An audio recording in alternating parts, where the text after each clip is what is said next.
സാധാരണക്കാരുടെ ആശ്രയ കേന്ദ്രമായ കായംകുളം താലൂക്ക് ആശുപത്രിയിൽ ചികിത്സ നിഷേധിക്കുന്നതായി ആരോപണം.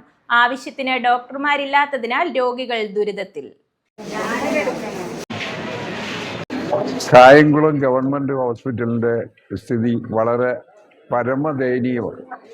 ഡോക്ടർമാരുടെ ഇല്ലായ്മയും ഈ 1000-1200 പേഷ്യന്റുമാർ വന്ന് ചേർന്നാൽ അവരെ ഒന്നും കൺസൾട്ട് ചെയ്യാൻ ഈ ഡോക്ടർമാർക്ക് കഴിയുന്നില്ല.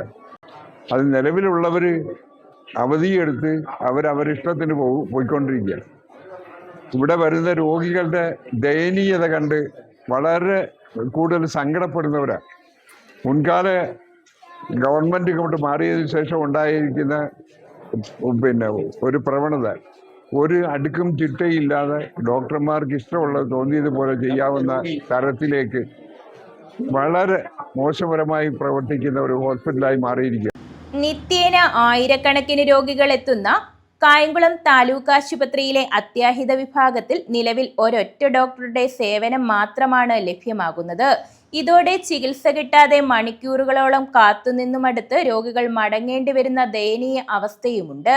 ദേശീയപാതയിലും KP റോഡിലുമുണ്ടാകുന്ന അപകടങ്ങളിൽ പരിക്കേൽക്കുന്നവർക്ക് അടിയന്തര ചികിത്സ നൽകേണ്ട പ്രധാന ആശുപത്രിയാണിത്. എന്നാൽ അത്യാഹിത വിഭാഗത്തിലുള്ള ഏക ഡോക്ടർ ഏതെങ്കിലും അടിയന്തര പരിശോധനയ്ക്കോ പോയാൽ മണിക്കൂറുകളോളം കാഷ്വാലിറ്റി നാഥനില്ല കളരിയായി മാറും. ഗുരുതരാവസ്ഥയിലെത്തുന്ന രോഗികൾ പോലും ഡോക്ടറെ കാണാൻ ജീവൻ കയ്യിൽ പിടിച്ച് കാത്തു നിൽക്കേണ്ട ദുരവസ്ഥയാണ്. ഞാൻ രാവിലെ വന്നാണ് ഡോക്ടറെ കാണാൻ വന്നത്. കായംകുളം ഗവൺമെന്റ് ആശുപത്രിയിൽ ഡോക്ടേഴ്സ് ഇല്ല. കുറെ കെട്ടിടങ്ങളിങ്ങനെ പൊങ്ങു വരുന്നുണ്ട്. അല്ലാതെ വരുന്ന രോഗികൾക്ക് മിതമായ സൗകര്യം മറ്റു സേവനങ്ങളും കിട്ടുന്നില്ല. ഈ ആശുപത്രിയുടെ ശോചനീയ അവസ്ഥ മാറ്റണം. 10-55 കോടി രൂപ മുടക്കി ഈ ബിൽഡിങ്ങൊക്കെ പണിത് വെച്ചിരിക്കുന്നത്. ഇവിടെ വരുന്ന പേഷ്യൻറ്റിന് അത് ഗുണപരമായി ഭവിക്കണം. അതിനുവേണ്ടി അധികൃതർ ഇത് കണ്ണു തുറക്കണം. കണ്ണു തുറന്ന് ഇവിടുത്തെ ഡോക്ടർമാരെ പെർമനൻ്റായി നിലനിർത്താൻ ഈ അധികൃതരുടെ ഭാഗത്തുനിന്ന് ഒരു നീതി ലഭിക്കണമെന്നാണ് എനിക്ക് പറയാനുള്ളത്. നിരപരാധികളായ ഈ രോഗികൾ വന്ന് ഭവിച്ചു കഴിഞ്ഞാൽ, ഒരു ആക്സിഡന്റ് പറ്റിയ രാത്രി കാലത്ത് ഒരു ഡോക്ടറേ ഉള്ളൂ.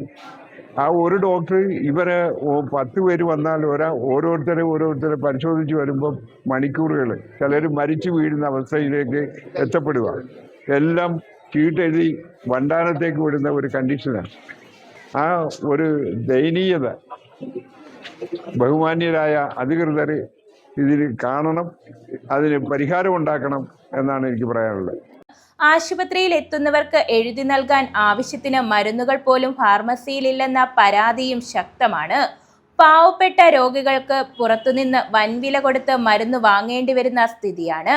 മുൻ നഗരസഭാ ഭരണ നേതൃത്വം താലൂക്ക് ആശുപത്രിയിലെ ഡോക്ടർമാരുടെ കുറവ് പരിഹരിക്കാൻ കൃത്യമായ ഇടപെടലുകൾ നടത്തിയിരുന്നു.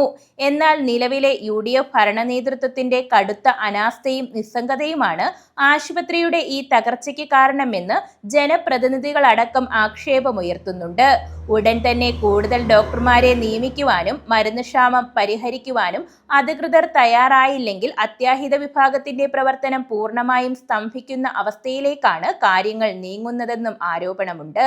ജനങ്ങളുടെ ജീവൻ വെച്ചുള്ള ഈ കളി അവസാനിപ്പിക്കുവാൻ അധികാരികൾ ഉണർന്നു പ്രവർത്തിക്കുമോ അതോ ഇനിയും ദുരന്തങ്ങൾക്കായി കാത്തിരിക്കുമോ എന്നാണ് നാട്ടുകാർ ചോദിക്കുന്നത്. News bureau, Kayamkulam.